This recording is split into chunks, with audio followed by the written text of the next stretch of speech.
Hello, guys. Welcome back to Baylin's Book Club. What drinks do you guys have? I've never tried this before. It's blood orange juice from Natalie's Orchid Island Juice Company. And we're gonna try it here, girls. The only ingredient is fresh blood oranges. I love blood oranges. I love grapefruits. That's how you know I'm not on any medication. Okay. In a way, there's no sugar in here. It's just blood oranges. What a surprise. It's so yummy, but it tastes like there's sugar in there. I don't know. Anyways, um, we're in the last section of the Tale of Despereaux. Oh my gosh, it's all going to come to a head right now. I am so excited to break it down with you guys.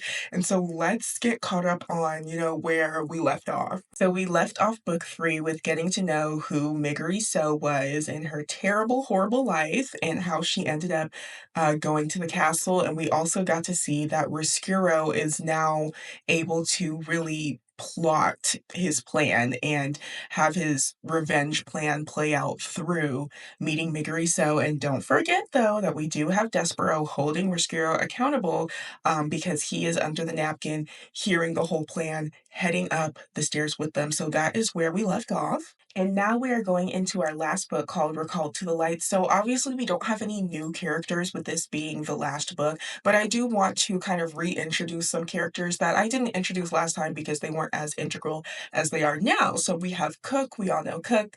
She cooks the soup. Well, not anymore. She doesn't make soup. And she is a strict servant of the castle, but more than that, she has a love for soup. And she has a big heart once you get to it. Unless you're Miggery So. Isn't that the case for most people? And then we have Hovis, who I can't reveal who he is because of spoilers, babe. So let's get into it. Once again, our chapter has a title that really sticks out to me, so I want to point out that this book starts on chapter 34. I have my script actually right here. I realized, hi, I'm on a computer. I don't have to read off my phone. We're learning, we're adapting. The first chapter of the first title is called Kill 'em Even If They's Already Dead. And obviously this is said in, Miggery So's fiction. So we can only assume this is either something she said or something someone told to her, and it can figuratively figuratively relate to our characters because at this point all of our characters are down. All of our characters are definitely, they've lost some hit points. They're not doing so great right now. No one is in a good place. I guess you could say Miggery thinks she's going to a good place, but she's not currently in one. So this could also be relating to this book might kick them while they're already down, child. It might, but ain't that, what they've been doing the whole book? None of these characters are happy. Name one. Maybe Roscuro, because he thinks he's getting what he wants. So Miggery is taking up the tray from the dungeon and she emerges into the kitchen. So it looks like the dungeon leads directly into the kitchen, which will be important later. And she tells Cook, hey, I'm back. I have the tray, hooray, slay. And Cook replies, very sarcastically. She's like, oh, aren't we so happy? Aren't we so relieved? Thank God you came back. I truly don't know what Cook could have against Miggery. You guys cannot interact on a daily basis. I know previously it said, she's a bit lazy, she eats a lot, but Cook, you like to cook. Otherwise you wouldn't have a job. Right. Why are you being mean to this girl? She tells Miggery to go empty the tray, and as she's, emptying the tray to go clean it, Despereaux falls out of the napkin into a vat of oil. So now he has been discovered, right? Miggery picks him up, and Cook instructs her, to kill it. And she says, the only good mouse is a dead mouse. Kill him if he's already dead. That's where we get the title, right?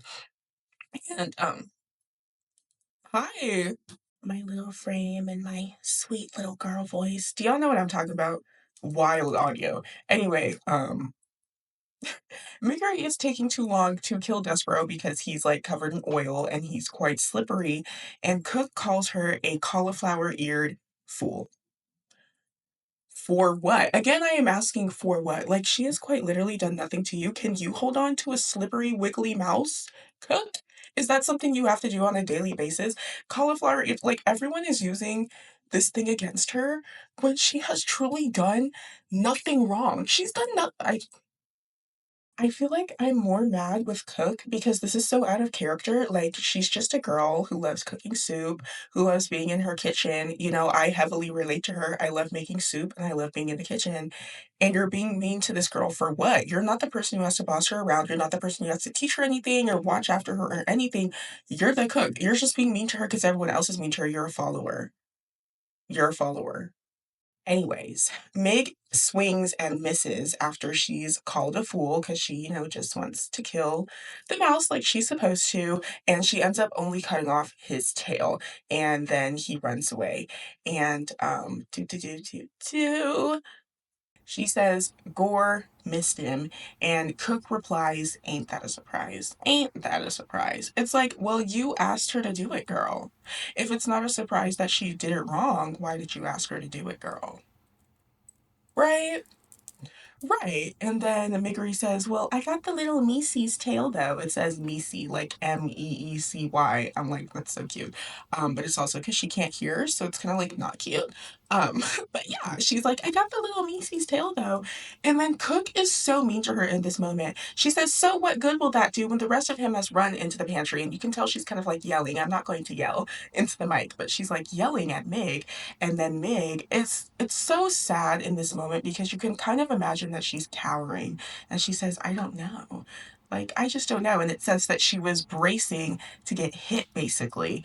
And then she says again as Cook is advancing towards her, she says, "I don't know." And I think up until this point, Meg has been so strong and has really let everything roll off her back that people are doing or saying to her. But you can see that she's breaking down at this point. It's getting to her. And I partially feel like that's because she didn't expect this treatment at the castle. I didn't expect for her to have this treatment at the castle. I thought they treated her better at the castle. I knew that something happened with Roscuro at the castle, but I thought the people would treat her better, and they have treated her the same, if not worse, because now it's multiple people. And I'm just like, you guys are despicable, awful people. Despicable. I know that Cook does have a big heart. She does, for everyone except Miggery. It's just like literally disgusting. And I really need to point that out because I'm tired of y'all. I'm tired of y'all reading about beating up this girl. And she ain't even actually beat her yet. She's just like bracing for it. I'm like, can we please give her a break? When is her day off? Thursdays? Let her go sit down. While Meg is bracing for abuse, Despereaux is running away and he runs into the pantry and he finds himself a nice bag of flour that he can sit and rest on and really just see what just happened. Like, really experience, really digest what just happened, bro. Thinking about how he's gotten to this point and everything that has led him here, he has what I can only call a breakdown, but it's not like a breakdown. Like, it's very he has a duality going on in him, okay? Because he's happy, he's relieved to be alive, he's, glad to be out of the dungeon, but at the same time, his tail is gone. Like, he's in extreme pain. This man is in extreme pain. It says that it was throbbing. The muscles were throbbing where his tail is supposed to be. And then he's also sad because everyone thinks he's dead and they kind of like voted it to be that way. They're just fine with that. He has to like go find the Princess P. Well, not find. He has to go try and save her before she gets found by a rat. And like, he's just like, oh my gosh, there's actually so much going on. And he just starts crying. It's just pure emotional crying. He doesn't know what emotion, but he's just crying, bro. He's stressed out and he needs to get it out as he should. And then he takes a nap. And haven't we all done that? I love Despereaux for that. He has had a hard couple weeks. He just had a break catharsis. That's the word for the day, babe. Catharsis. Are we gonna put it here? Like this is like Blue's Clues or something? I love Blue's Clues, by the way. Like I would watch that now. Why did they fire Steve? Unless it was because he was a pedophile, which I feel like no, no. Oh my gosh, I just looked it up. He just wanted to go to college. I'm like, oh my gosh, did something bad happen? Because people are just crazy. People on TV are like weird and crazy. So that is where my mind went. But no, he actually just wanted to go to college. Okay, purr. Yes, Steve. Catharsis. He's just cried. He needed to get it out, and then he took a nap. And I feel like we've all been there on like literally the worst days of our lives. That's why if you are having the worst day of your life, please just take a nap if you can. However, in the dream world, Despereaux still cannot get away from his stress and his trauma, so he ends up dreaming of the darkness, and the darkness takes a couple of forms, okay? It says, first the dark was his mother, uttering phrases in French, and then the dark became his father, beating the drum. The dark was Furlough, wearing a black hood and shaking his head, and the dark became a huge rat, smiling a smile that was evil and sharp. Okay, so he's just dreaming up all of his trauma, and guess what? Three-fourths of it is his family, and that's awful. Like, imagine knowing like your family put you here because they simply just cannot accept you, that they put you in so much more of a dangerous situation than just being with family who like maybe like disagrees with you. Okay, bro, he's a little weird. Does that mean he needs to die? To die? I would also like us to keep in mind that this is the first time in the entire book that the character named Despair cries. How powerful is it? And he's not even crying tears of despair. They're, confused tears of everything, basically. Everyone is getting broken down in these first couple chapters. Okay, first we saw Miggery cowering for the first time, and now we see Despereaux crying for the first time. So, like I said, baby, they hitting the girls while they're down. I also want to like speculate on the mom for a second. The other uttering phrases in French, I really feel like she was probably like mumbling under her breath. Oh my bitch ass son, like how the fuck did I create this weirdo? But remember, Despereaux has very good hearing, which means he would have been hearing that his entire life. Just his mom speaking to herself about things, saying things that she thinks he can't hear about him. Imagine how vile what she was saying was like, and that's coming from your mother, and he's still a child at this point, he's still young at this point, you know what I mean? And you're saying that about your kid, and he's just like, oh, I thought you wanted me to be here. I thought that's why you had me. My bus. Anyways, at the end of his dream, a knight in shining armor comes to slay the darkness, and he tries to ask the knight, like, who are you? The knight says, you know who I am, but Despereaux's like, no, I don't, lol. Who are you? He opens the armor, and it's empty, and it's foreshadowing something. I mean, you could probably ask, like, it's a children's book. Like, okay. But it's empty for right now, and we don't know who is supposed to fill this knight in shining armor role in Despereaux's dream. Now we have to switch back over to Rescuro and back in time, sorry, just a little bit so we can understand how they're going to meet up a little bit later in the book. So, before Rescuro hitched a ride onto the skirts of Meg before she goes upstairs, he finished his job when he first met Gregory, which was chewing through his rope. He completely chewed through his rope, and the dungeon is described as kind of a maze. So, that means that when Gregory goes to make his rounds around the dungeon, as I can only assume he does. That's kind of his job. He will not be able to find his way back, and it's insinuated that he will die because, well, there's no one to feed him. So keep that in mind as he is ascending upstairs with Meg, and Meg has a candle, a knife, and her little rat friend, and she's ready to go terrorize Princess P. As they're ascending up the dungeon, this is what Despereaux is listening to, okay? Because Rescuro wants to go over the plan one more time with Meg because he's pretty sure she doesn't get it. Newsflash, shock horror. She doesn't. But we find out that the plan is basically she is going to go upstairs and bring the Princess P down to the dungeon.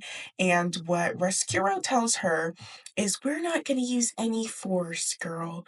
That knife, just for show, babe. Just for show, babe. And then you guys are going to teach each other lessons in the dungeon. And she's going to become a servant girl, and you're going to be a princess. And we'll all live happily ever after. And we'll go back upstairs. And, yeah, you'll just switch places, and everyone's going to be super, super chill with that. Now, of course, what Rescuro actually wants is to hold P in the dungeon forever, and he doesn't really give a fuck whether Miggery is there after P gets to the dungeon or not. If she gets out of the dungeon, great. If she stays there forever and dies with P, great. He's pretty much indifferent about her, but at this moment in time, he's saying, yes, you're going to be as much as a princess to everyone else as you are to me. That's the goal of this plan, girl. It's all about you. Then we go to the next scene and we see P You know, as they're, imagine they're emerging up the steps of the castle, they're winding through the corridors and halls, okay, and P is sleeping. Sleeping, totally unaware. She's dreaming of her mom, by the way. And I think this book, um, it focuses a lot more on dreams because it kind of shows, like I said, all of our characters are down and it kind of shows what they want to be, where they want to be. And oftentimes it's so far from where they are. I mean, P can never see her mom again. She can quite literally only see her mom in her dreams. And that's very sad. Like, this is the only time she has with her mom, and it is interrupted by Miggery calling out her name inside her room with a rat on her shoulder and a knife pointed out. She quietly, wakes up kind of confused and she's like, Mig?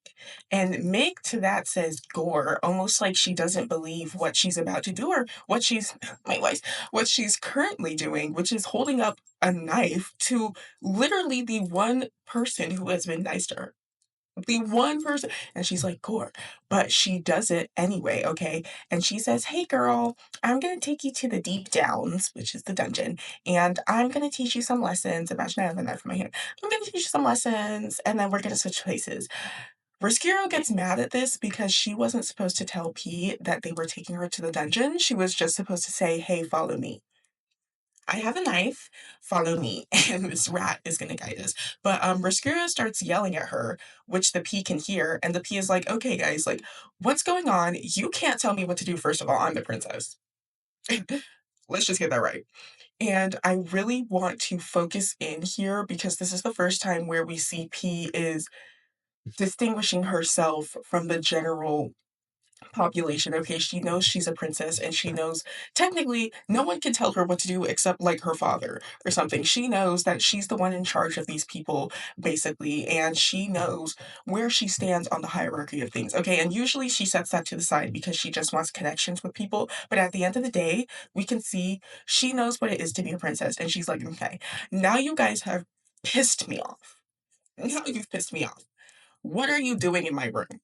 Now, Roscuro says something like actually so devious at this point, and I really just want to read what he says. He says, A knife cares nothing for the fact that you are royalty, and you will bleed, I assume, just like any other human. Um, and P once again is like, Meg?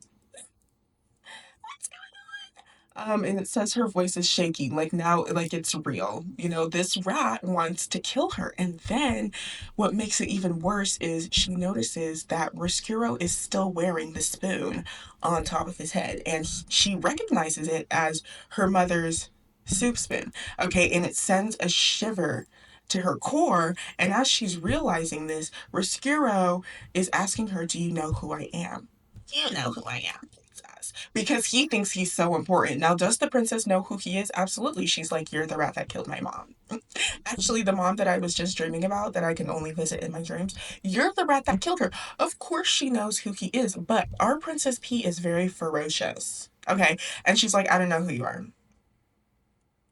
Um, maybe I saw you at Walmart or something. But me personally, I don't know who you are, babe. And she looks away from him. She puts her head down, one, because she doesn't want to, look at him. He killed her mom. But two, she doesn't want to look at the spoon. Now, because he thinks that she doesn't know him, Riskuro says, Oh, you're too prissy to look at a rat. You're too prissy to look at a rat, huh? Because you're royal. I'm like, dude, you're already holding this girl at knife point. Just take her to the dungeon. Like, stop making fun of her. She's 12. That's crazy. But again, our strong Princess P looks up at him and she's like, Actually, I'm not afraid of you.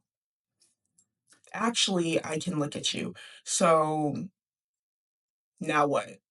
Well, what now is, while you might not be afraid of the rat, you are afraid of the knife and the dumb girl that will do anything to you that's holding it. So she goes down to the dungeon with them because, she doesn't want to get stabbed. So, do they're walking down to the dungeon, and she tells herself, she's like, I haven't forgotten my mom, and I haven't forgotten the soup. And I feel like both of those things embody love, okay? Everyone loved her mom. Her mom loved her. It was like the one connection that I feel like was really integral in her life. Her dad, look into the king. Child. But her mom's love was beautiful. Okay. And then we have the soup, which everyone put their love into as well. So she remembers love, even in these dark times while she's literally being led into evil. She remembers the love of her mom and the love of everyone else through the soup. So everyone is asleep, and Meg has the only sources of light in the castle, which are Princess P and this little tea candle that she brought with her up from the dungeon. Okay, and she's taking both of those things down to the darkness and the evilness of the dungeon. So you can see she's quite literally taking the last of the light out of the castle. Okay, and even in this moment, Princess P is empathetic towards Meg more than anything. Okay, she realizes that Meg just wants to be a princess. And I thought this part in the book, I was like, wow, like you're so mature, P, because I would have been crashing out. Girl, you are smart enough to take that knife from her. Okay. Like empathy, like that's great, babe. That's great. Stop her before she brings you to the dungeon. I know you can do it. However, Princess P is maybe a bit more rational than I am, and she realizes that this is all at the hands of Rescuro. Rescuro is the one who killed her mom. Rescuro is the one who brainwashed this little girl, and he is the one leading them to the dungeon. Okay, she's realizing that both of them are getting played, and it's not just Mick's fault. And period. Period. Blame the man, not the other woman. Okay, Brr. Let me preface that though. If you know that the man has another woman, you're weird. Okay, now we say okay. So in the morning, everyone finds out two things. One, that Princess P is missing, which I would like to take an aside. Let's take an aside and look at Miss Louise. She says, oh, good riddance to the princess. Girl, what has she done to you? What? When I read that, I put my book down. I put my book down, girl. I was like, now let me go back through my notes and find what the fuck Princess P did to you. I thought I missed something. Nothing, babe. Nothing, babe. She's done nothing to her. She was just like, I get riddance. And she's more worried about the second thing that they find out, which is that, Rishiro's plan worked with Gregory and he died in the dungeon, which no tea, no shade, babe. You live in the dungeon all day, every day. I know that maybe you don't know all the little rat mazes that the rats have made and everything, but you can't survive for a night. You can't survive for a day. That's crazy. What's crazier is saying good riddance to a 12-year-old. Anyways, I just had to crash out a little bit there because I was like, I'm looking through the book, babe, and there's nothing to warrant this reaction actually at all. I understand maybe you don't like your job, but wow, you won't have one now. There's no princess. This conversation where she's talking about all these updates is happening in the kitchen while she's talking to Cook. Louise and Cook are talking. And Despereaux hears this. Remember, he's on his flower pile and he's like, oh, Christ, I've actually been napping for a long time. I need to go find the king because I overheard Rescuro's plan. Okay, maybe I'm too late to like go get him before he gets to the princess, but I can tell the king, and the king owns the castle, so he can go down into the dungeon and get his daughter, right? So he goes over to find the king. Now, while he's looking for the king, something juicy happens. Okay, he stumbles upon a mouse council meeting. Now, do we remember the mouse council, girl? They're the ones who sentenced him to the dungeon, okay? And who is in the mouse council? His father. His father, the one that was beating the drum, right? So he stumbles upon them.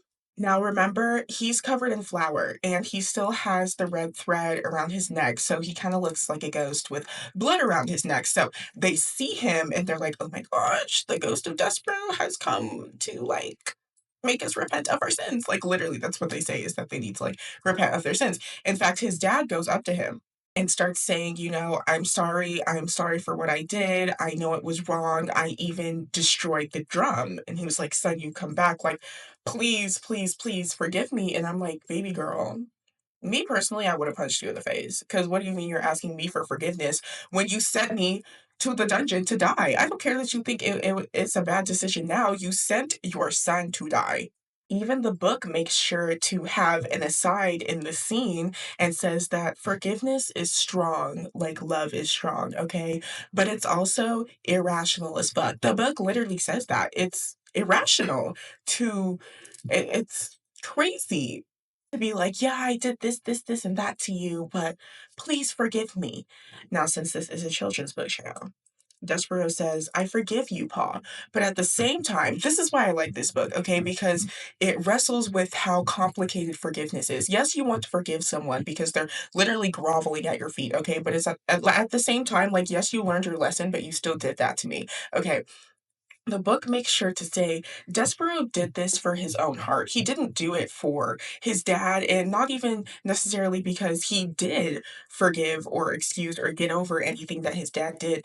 The book says he did it for his own heart. Okay, he did it to save his own heart because he doesn't want to see his dad fucking groveling. And I think that is such a mature and just it's something that we all have to deal with at some point where it's like, I am never going to like you or get over what you did or understand why you did what you did when you did it. But at the same time, I can't have you doing all this, girl. I, it's in the past. Please.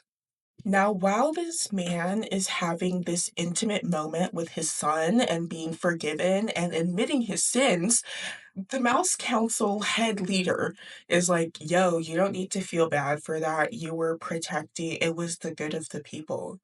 I'm like, sir, who asked you? Like, what are you doing here? Like, truly, if you have nothing like productive to say, be quiet. What are you doing here? Jaspero's dad then turns to them and he's like, okay, girl, you want to be a part of this? You want to be a part of this? I repented of my sins. So now it's your turn to do the same. And you know what he says? He said, never, never.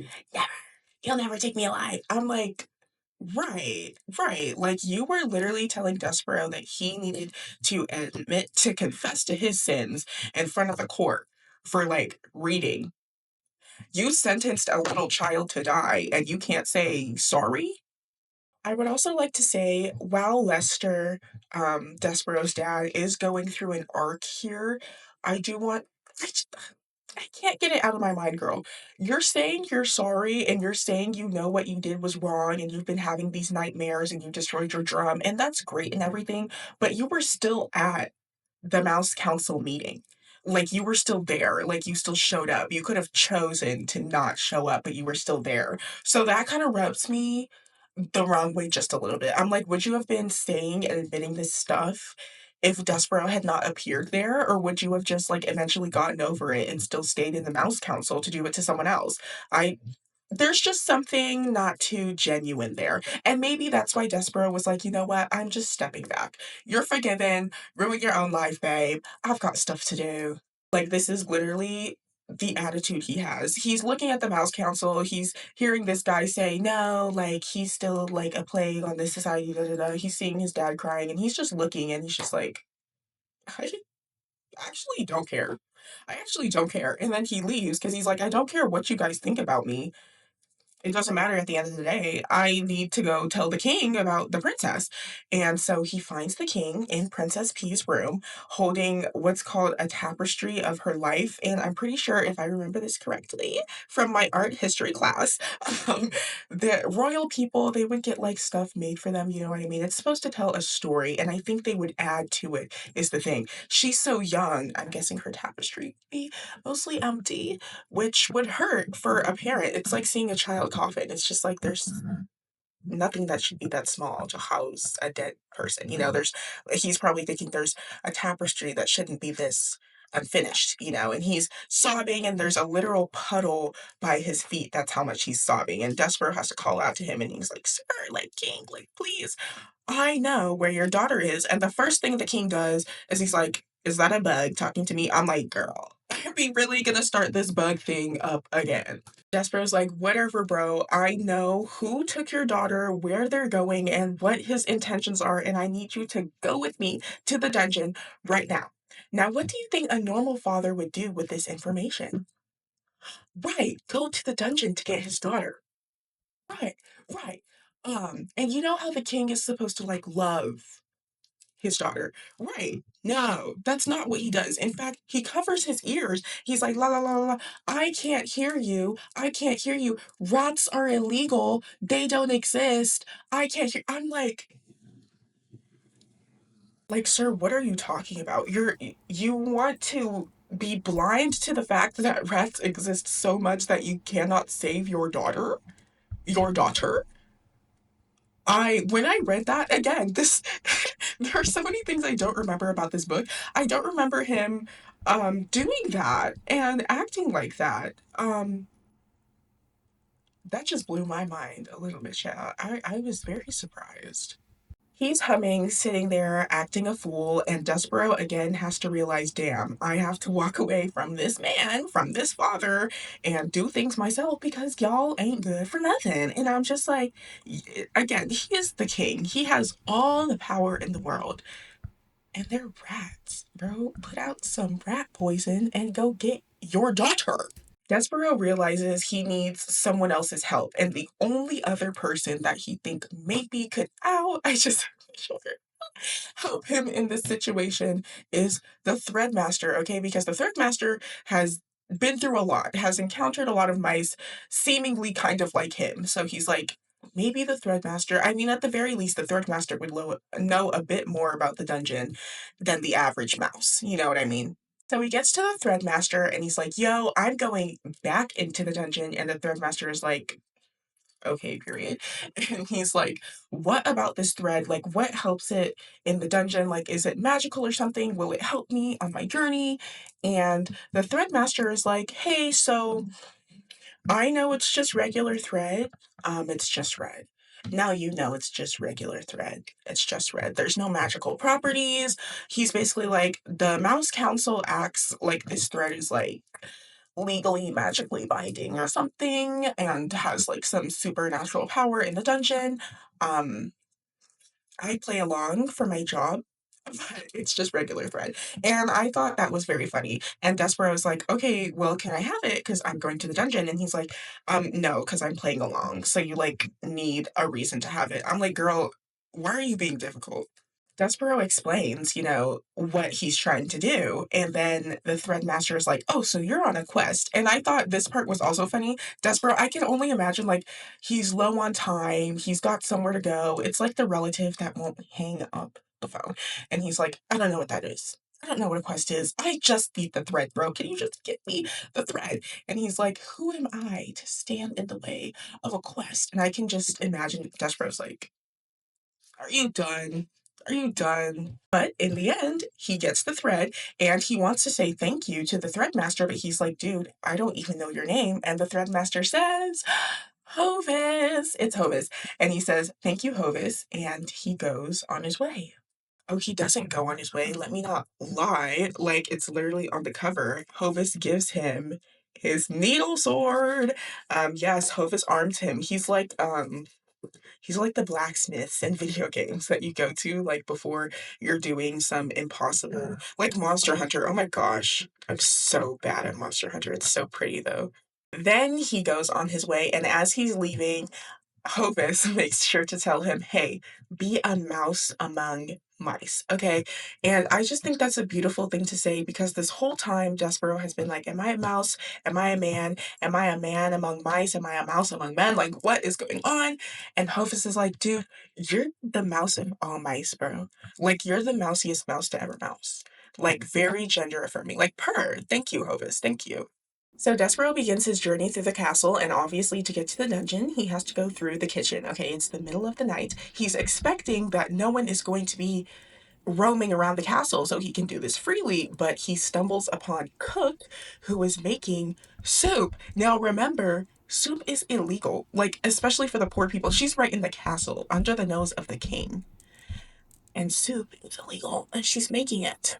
Because soup is illegal, she's on high alert. So Despereaux is like, oh, I'm a mouse. Maybe I can just sneak past her by being quiet. But she ends up seeing him, okay? And she laughs at him. She's like, oh, it's just a little mouse with no tail that thinks he's important, covered in flour or something. And it's not a guard coming to kill me. And she laughs at him and she's like, like, you're not going to trip me up. And that makes Despereaux very sad. He thought that she was going to kill him. And I can only imagine that he's going through a lot of emotions right now. And he's just, his thought process is just not doing too hot. Okay, he's prone to spiral. He's prone to spiral. Okay, so he's like, I thought you were gonna kill me. Instead, you just think I'm not a threat and you think I'm a joke. Like, he's doing something that basically he has dedicated a good portion of his life to at this point. Okay, and it's really shaping his character. This is everything to him. This is the love of his life. He's going to save her. He's going to fight evil, and this human is looking at him like he's a joke, and it's just, he's like, girl, I done already had enough. Like, if you gonna kill me, just kill me. Don't kill me with laughter. In any event, Cook is so grateful and happy that it wasn't a royal guard coming to take her away. And she's like, yo, I mean, it's soup. It's not good unless someone else tastes it. So she gives Despereaux some. He says it's perfect, it's delicious, it's yummy. And he goes off into the castle. And I just want to say that Cook, into the castle, into the dungeon, Cook wishes him luck going into the dungeon. His mom didn't even wish him luck. She wished him farewell. Hello? Despereaux enters the dungeon and it says he immediately smells the stench of suffering. Okay, this is not a cute place to be in. He forgot how it smelled. He'd been in the light for so long and he was like, ugh, Lord, I used to be in here. It smells like booty cheeks. But it says that his love for P makes him brave, Cook's soup makes him strong, and Hovis's trust makes him determined, okay? And he continues to descend without despair, okay? Despite his name, without despair. Throwback to earlier in the story, he decides to tell himself a story while he's going through the dungeon to kind of calm his nerves and bring himself some light, okay? And while he's making himself feel better, his thread leaps in front of him, okay? And he's not able to catch it. And it goes down, down, down the stairs into the feet of Botticelli. Botticelli grabs the thread and he says he smells soup, he smells human tears, he smells flour, oil, and mouse blood. Because remember, Despereaux's tail has been cut off. So he smells mouse blood and he's happy to find this wad of thread because he's like, yes, maybe it's a fat one. Now, Despereaux doesn't see Botticelli. Remember, he can hear pretty well, but he can't see better than a regular mouse can see, and he's in the dark. So he descends down the steps, not knowing that Botticelli is down there. And as he interacts with him, Botticelli is trying to convince him not to think of him as a regular rat. Okay, I'm here to help you, baby. I'm here to prove you wrong. Okay? In fact, Botticelli offers to lead Despereaux to the princess because he knows where Roscuro has taken them, to the dungeon, to the cellars.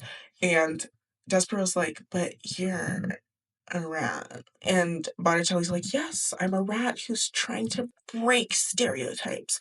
And if you let me help you, we'll both be able to aid in doing that. And isn't that such a good thing to do?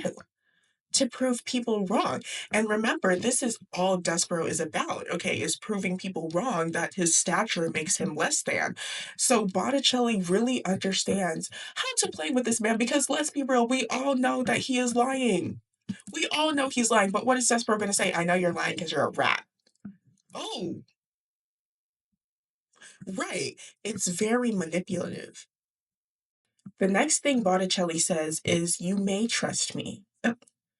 You must trust me. And this is true. Despereaux has to trust him in order to get through the dungeon. He could have turned back earlier. In fact, he debated it, but he was like, no, I need to go get the princess. So at this point, he got nowhere to go but through. And the only way to do it, since his threat is gone, is to follow this rat. So Botticelli says, remove your paw from your sword. Thank you. And grab onto my tail, and I'll lead you to the princess. And they're walking. He's holding on to his cold, nasty, scaly tail. Other rats smell the mouse blood and are following behind them, kind of like chanting, being like, yes, yes, yes, nice, mice, mice, eat, eat. And Botticelli's like, this one's mine. Lay your eyes off of my discovery, please. Like, that's actually what he says. Now we switch back over to Rescuro, P, and Miggery, and I would like to say that now we're around chapter 49 of the book, and the title makes me sad. The title is and what do you want, Miggery so? Oh, just what do you want, Miggery so? And quite literally, this is the first time these words have ever been written in the book. Like no one, and it's not even someone actually asking her what she wants, it's the title of a chapter. How sad.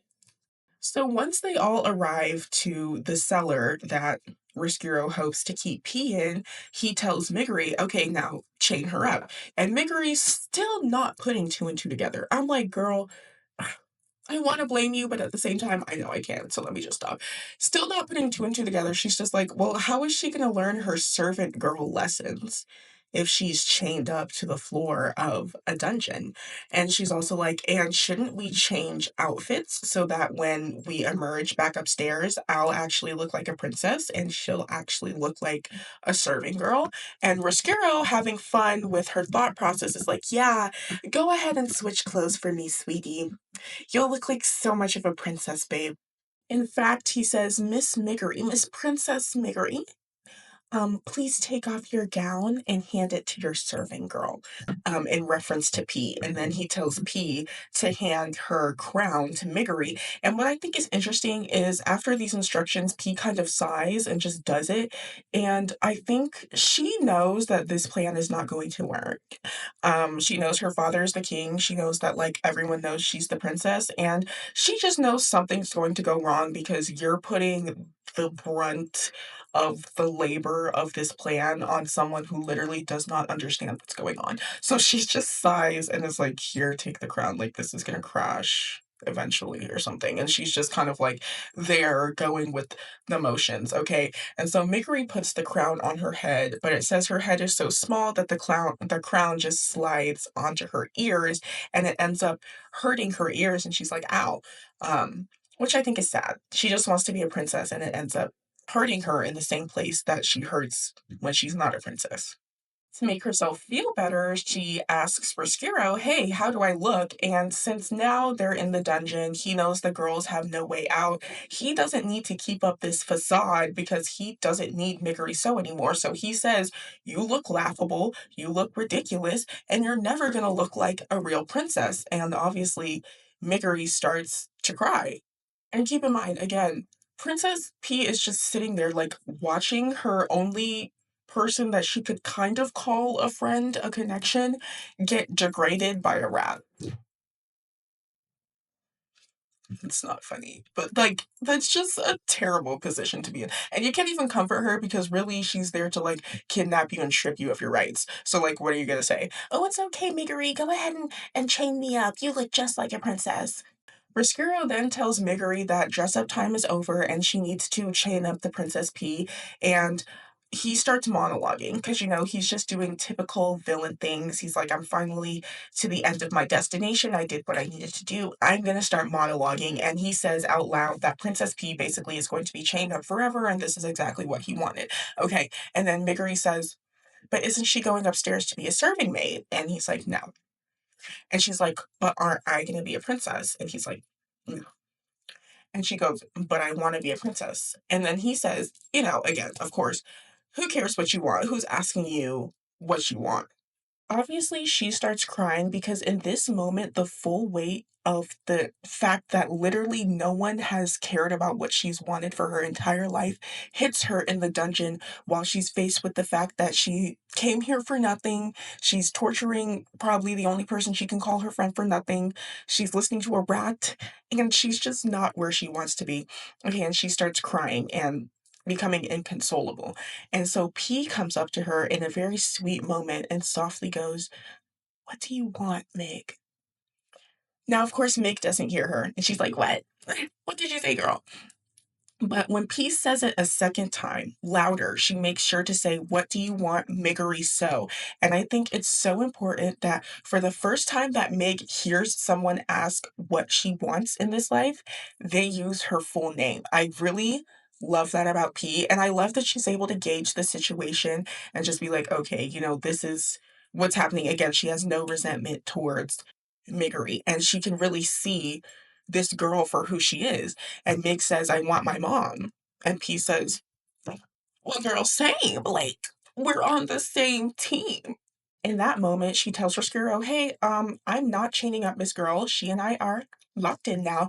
And actually, I just remembered I'm holding the knife. So you're going to tell us how to get out of this dungeon and we're going to leave. And of course, this happens, this is probably the first time she's ever felt power in her life. And of course, this would happen after someone actually cares enough to ask her what she wants. And again, uses her full name. So unfortunately, she's talking to a rat and he's just like, no, you could stab me, you could die here, don't care, but I'm not leading you out. And so they basically are just like, oh, we're stuck. However, comma, don't be too afraid because Despereaux, I almost said Riscuro, Despereaux shows up. Despereaux says, upon P seeing and calling out to him, everything became worth it. Losing his tail, becoming disconnected from his family, seeing his father cry, getting sold out by his brother, having to go into the dungeon multiple times. It's all worth it because he can see P. He can see that she's okay, and she calls out his name. She remembers his name. He's important enough. He's not just a bug. He's not just a mouse. He's Despereaux. As he's running to Princess P because they want to embrace, she's so happy. Roscuro, of course, has to ruin the moment and he blocks Despereaux's way. Now, let's also remember Despereaux has brought with him Botticelli and a whole group of rats that are actually trying to eat him and are quite ferocious and want him to die. So they're kind of watching this final showdown in the dungeon take place. Because Roscuro is blocking Despereaux and in turn Mig and P's way from getting out of the dungeon, Mig attempts to eliminate him and kill him, but she misses, cutting off his tail only, mimicking Despereaux. Okay, and we can see that these two, again, are not as different as their species want them to be. Okay, they both got their tails cut off. They're both weirdos. They both want to go upstairs.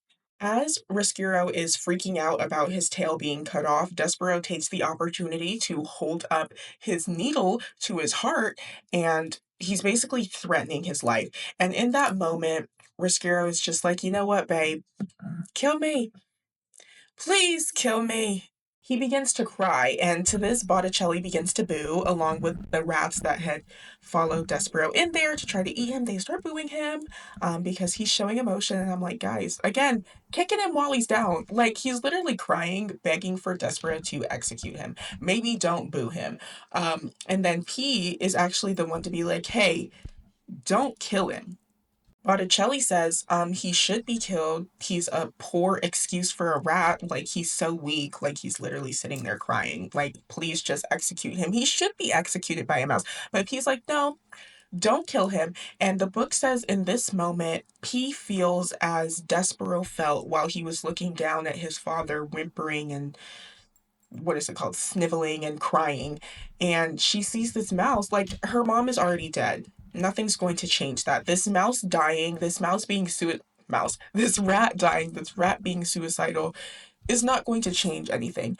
And she looks at him and she's just like, I need to forgive him so that I don't have on my heart and my conscience that someone is wanting to die because of the situation. And, if he has some stuff to work out, that's fine. I'm never going to like him. I don't want to like him, but I need to forgive him for my sake and for his sake. And so she says to him, hey, if you just take us out of the dungeon, I will give you some soup. I will let you eat in the banquet hall. Please just let us out. And guess what? P is smart, okay? And we have to think this girl has like some lessons in diplomatic relations or something because she is on it. She is on it.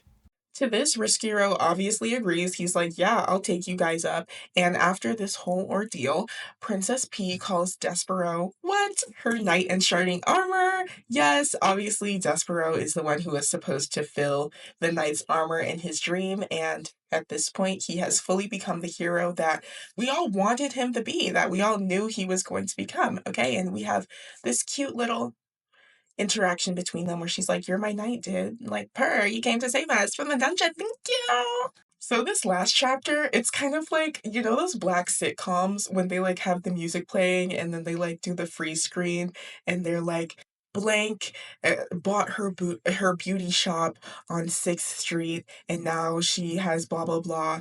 Blank unfortunately died to like gun violence or something. You know what I mean? I hope you guys know what I'm talking about. This last chapter reminds me of that. Okay, so we're just kind of going through the characters and seeing what they're doing, what is their happily ever after, and we're just going down the list. Okay, so in the end, Rescuro, and remember his name, Chiaroscuro, is the arrangement between darkness and light. Okay, so in the end, he is granted free reign between the dungeon and the castle by Princess P for getting them out of the castle and basically saving her life. However, it does say that he doesn't really belong in either part, okay, because he yearns for the light, but he knows that he belongs in the dark. And so he decides to kind of bring some of his own light into the dungeon, and he's like, hey, there's kind of a prisoner down there that's like rotting, and I'm pretty sure he's that girl's dad.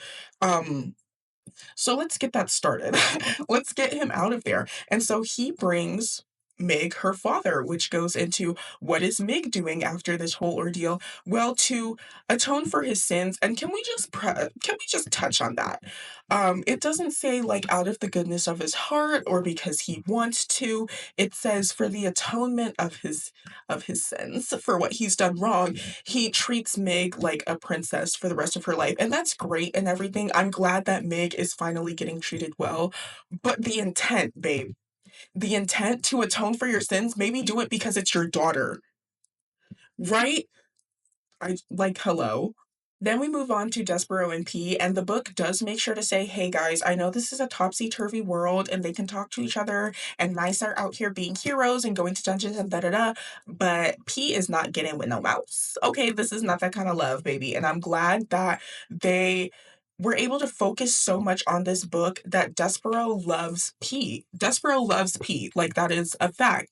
But by the end of the book, they're like, yo, this is a platonic love. Like, they're not getting married. This is not, we not doing that here. Okay. It says they go on many more adventures, and we even see a scene where they're eating together. Okay. And in this scene, we get to see what becomes of Despereaux's family. And I think this scene is really interesting to me.